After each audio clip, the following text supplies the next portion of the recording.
It's great to have you here, and I'm very thankful that you found time to answer some of the Polish community questions. But I have a first question to ask to you.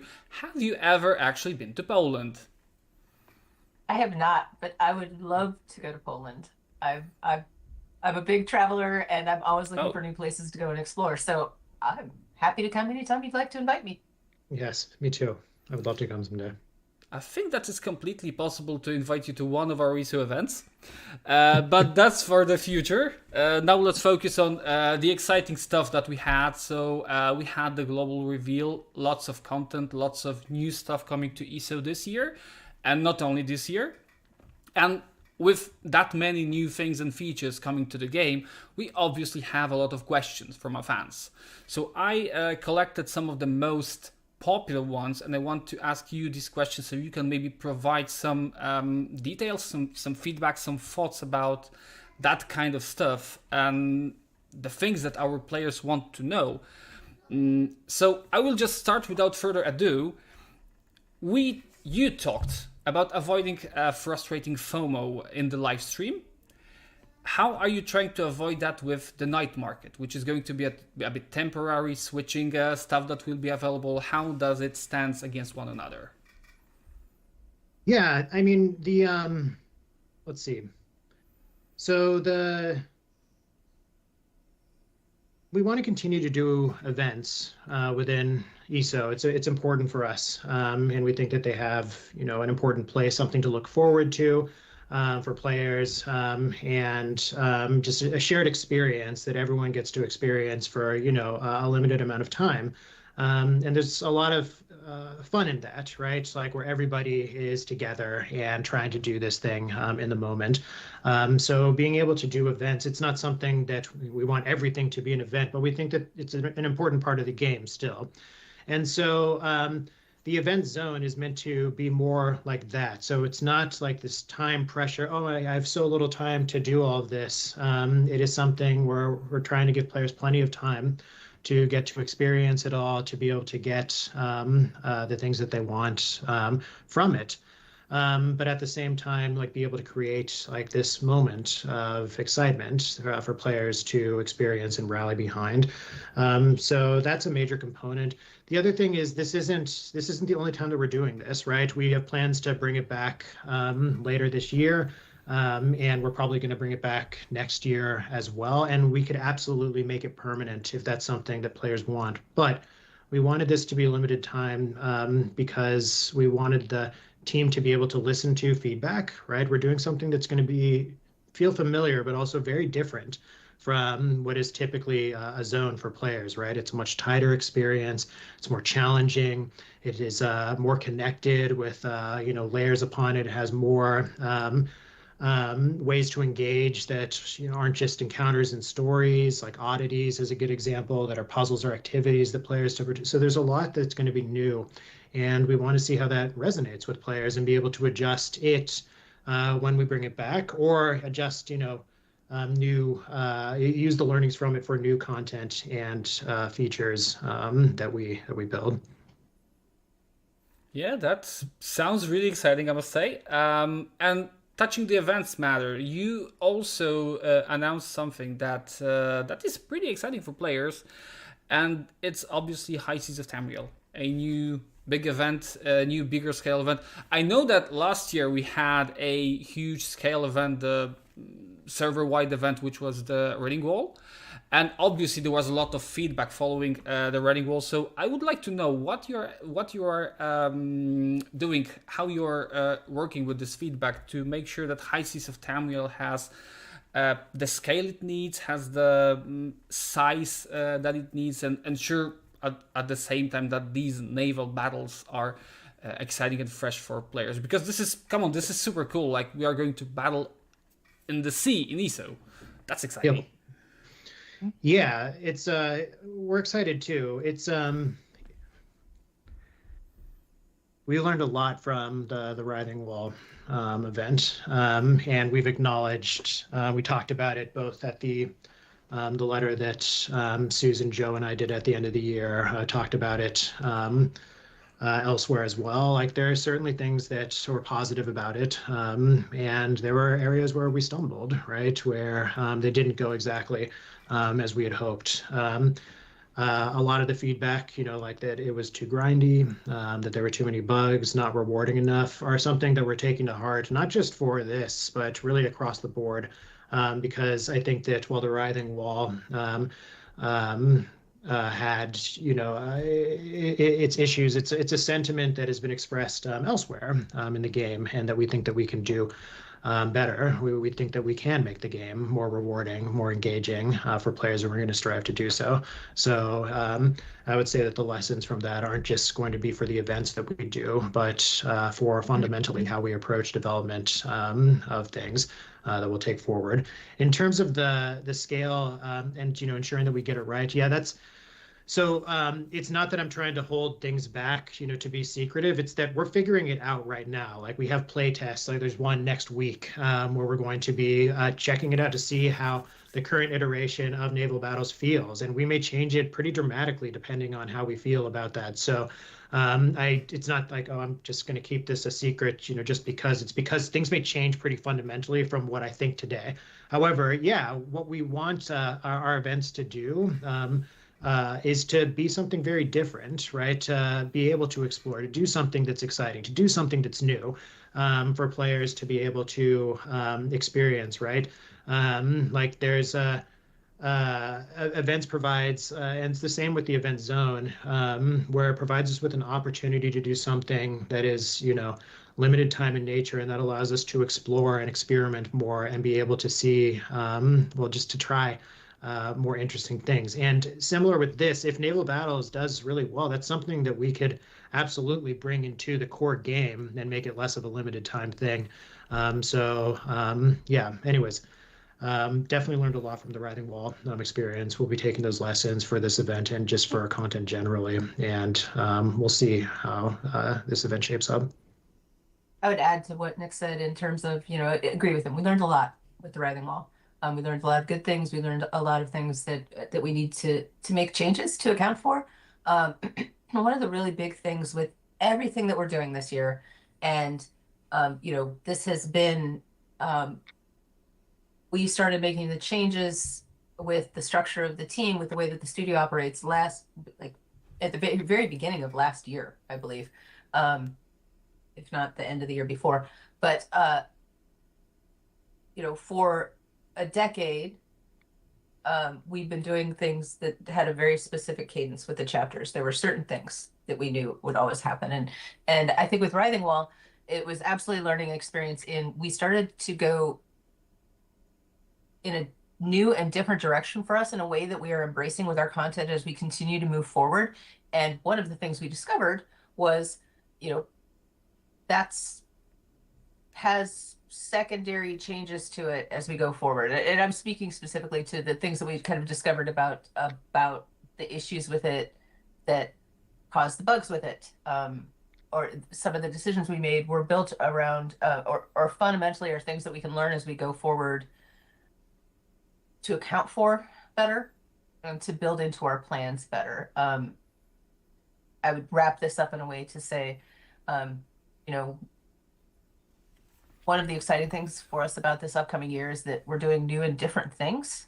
And with doing new and different things comes actually having to be adaptive with new and different processes. And Writhing Wall was a big kind of a wake-up moment for us of, oh, yes, we can't rely on things to work exactly the way that we always intended to, and we start actually trying to do things in a different way, if that makes sense. Yeah. I think it does, and I hope that our players will also see like the learning curve, and that they will enjoy High Seas of Tamriel eventually. And speaking of content, and speaking of how the content model evolves, can you tell anything more on how the new story content will work? Because we already said that there will be small bits of stories added here and there, but can we expect new zones, even if there will be smaller, or maybe new quest lines added to existing instances, existing places in Tamriel, maybe follow-ups to quests we already know? Can you say anything about what are the plans in this aspect? Ultimately, at the end of the day, that is like one of those core fundamental principles of ZOS. We tell stories, um, we tell amazing stories, and that's not going away. I know I saw Jason Barnes mentioning on the forums last week, as well as we were all bouncing around answering questions on the forums. I saw him mention, as we specifically didn't talk a lot about it in the reveal, but as we move closer to season one, um, we will start to talk more about kind of what's coming next on a story front. Unless you want to elaborate more on that, Nick. No, I mean, I think, yeah, that's right. I think that players who want zones will be happy to hear what we are going to be talking about very soon. So yeah, we're not walking away from that. But we are walking away from having something so predictable, right? Like the cadence of zone dungeon that players are used to is something that like we're no longer going to be doing. And that doesn't mean no zones, no dungeons. It just means that every season is going to be different. Susan said this well in the reveal of, the question was something like what to expect from a typical season. You said, I hope that there is no typical season, and that's 100% what we're going for. We want to keep things exciting. We want to be responsive. We want to listen to what players are asking for us to build and try to build that. So seasons will hopefully enable us to do that. But yes, we're absolutely going to be doing new zones. And the other thing I'll say about it is, we've talked about evolution, not revolution, is something that we've mentioned, right? We want to continue to provide things that our players love about the game. We're not trying to just change everything completely for the sake of changing. We want to continue to deliver that familiar, what has made Elder Scrolls Online so successful and a home for so many players. So we don't want to walk away from that. At the same time, even with our new zones, like we are going to be trying new things, try to make them more interesting, try to take the familiar, take what players love, and absolutely keep that at the core, but also bring in more that's exciting, different, the way that we approach things. You can see that reflected in the reveal with how we're approaching seasons, right? We're addressing foundational, fundamental things like our combat, like our visuals, like these systems that we're updating. And we're going to be doing the same thing with content. So instead of like just completely familiar zone, we're going to be trying new things. We're asking ourselves, like, what can we do to evolve our content as well to make it more compelling and interesting for our players? So I'm looking forward to meet Sugarat again in Tamriel. And not only for that, but we spoke about content, let's say story content for a typical story fantasy players, but we also have players who enjoy combat and specifically players who enjoy PvP. And you decided to change the Battlegrounds format and kind of go back to what it was previously. What's behind this call and what it means for PvP? And also, do you already have a broader plan for the direction the PvP is going? And maybe you can share a bit details to our PvP enthusiasts. Absolutely. So we're investing pretty heavily in PvP this year and beyond. And our hope is that our PvP players will be happy with what's coming. So let's start with the battlegrounds. Yep, we're not reverting.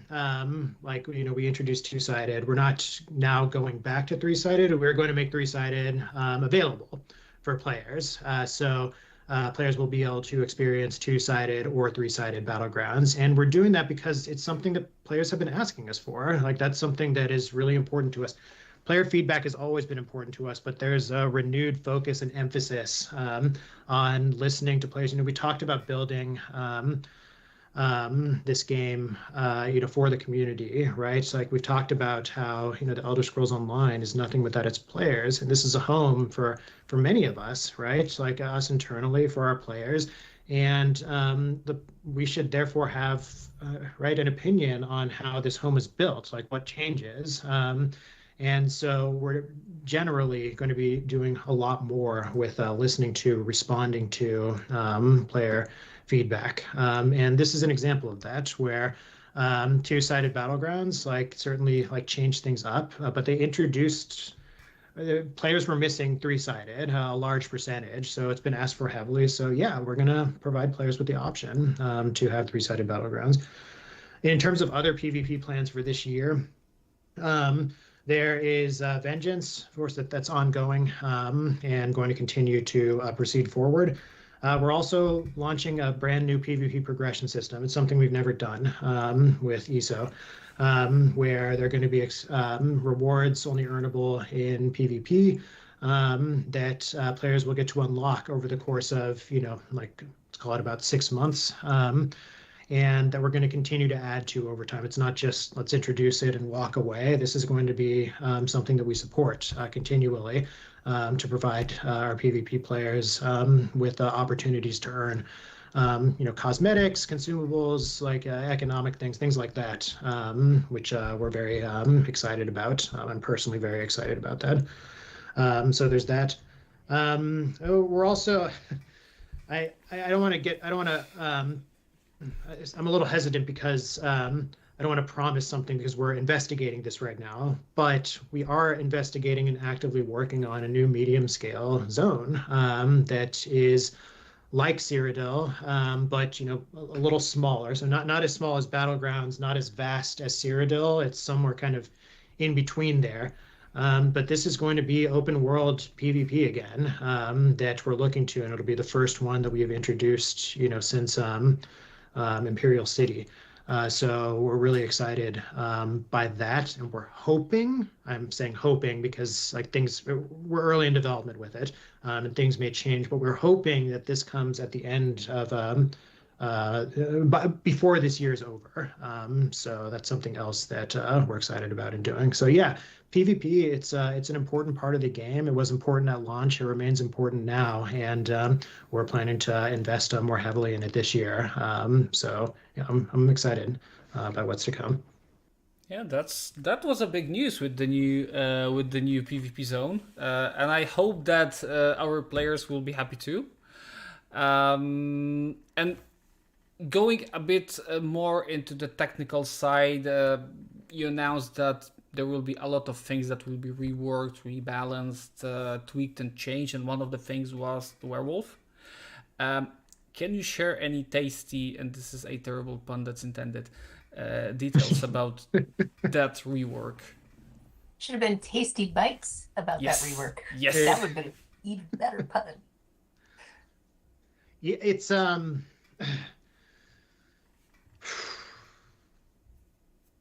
we're updating the visuals. So like the base models are going to change and be more modern. We're introducing a female werewolf for the first time. It's something that players have asked for, and we're going to be doing that. And yeah, we'll be updating the combat as well.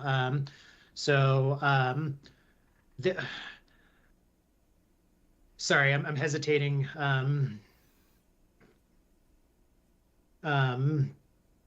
Because we're going to be talking a lot more about this in the near future, and I don't want to spoil that.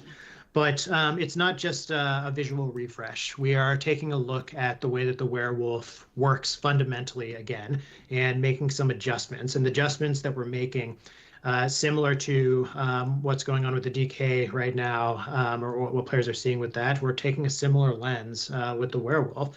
So there are things that players have expressed issues with that we're going to try to address, and we're going to try to make it feel weightier, feel less floaty, more impactful, and just look a lot nicer. So it's not just some visual polish to make it look a little nicer. This is going to be a rework of what the werewolf is, and we're pretty excited by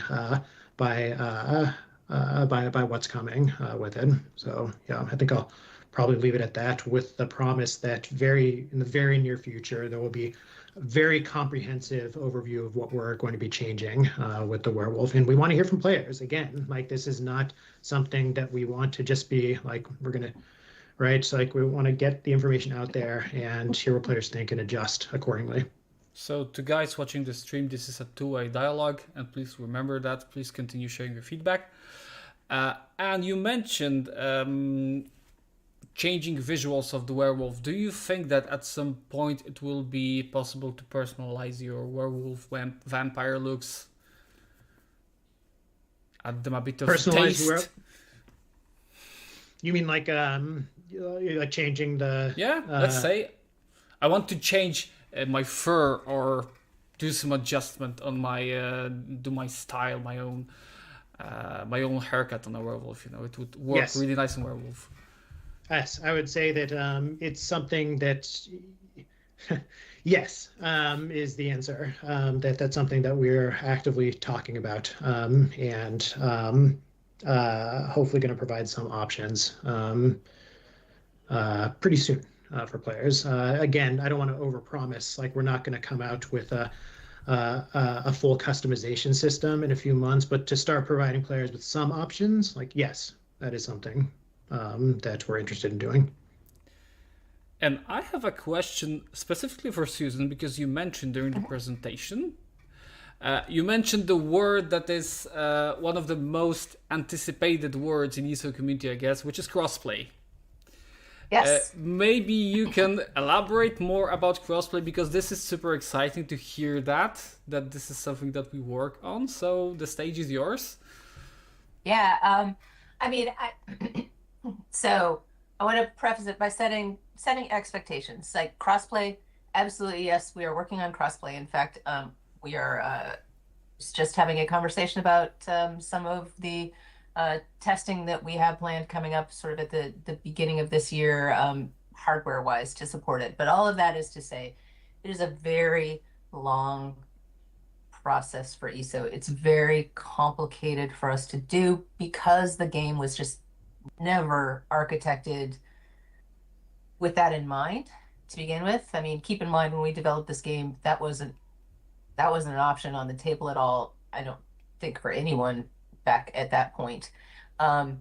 So there's a lot of things that need to be solved as we move along the path. Right now, it is targeted for next year to come out. That's why we didn't go really deeply into it with that.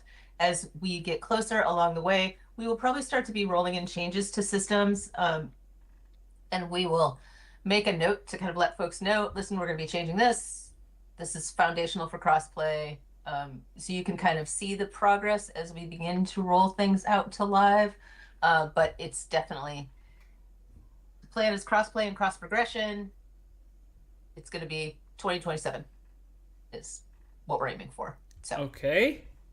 And all of these new features, all of this new stuff coming to ESO, we already said that, but this will be a part of the base game. So this will come free for all players, regardless of the platform. regardless. That sounds really good. Yes. I have one more question, and that's actually my favorite, and I saved the best for the last. So, not sure if you were aware of that, but by adding the Darien quest, the romance quest, let's be open about it, you opened the Pandora's box. And players now want more, and I also want more. So do you think that in the future it will be possible to have a proper romance with some other popular characters, let's say Naru or Raz, or maybe some other? Valentine's are coming, come on. This one's all Nick. Yeah, right. It's there's a lot of desire to do more of that, a lot from a lot of us, and we're happy to see like how well that's gone. Actually, it's been fun to watch, and we're interested in exploring it more. Again, like I want to be transparent, but also not, promise something that ends up not materializing. What I'll say right now is that we are trying to do something toward the end of this year that will be another. It's not going to be like a humongous full, like you can now romance like every single character, but we're going to try to introduce some options in upcoming content. We're hoping it'll be later this year. It might be next year, but it's absolutely something right now that is in development. It's just a question of like if we can make it work and find the time this year, if it's something that we need to do like later. But yes, we want to do a lot more with that as well. And that's super good to hear. And that's also super exciting for all of our romance fans, and I believe that there are plenty of those. I'm really, really curious, who are your favorite characters you would romance? Not sure if that's too personal or...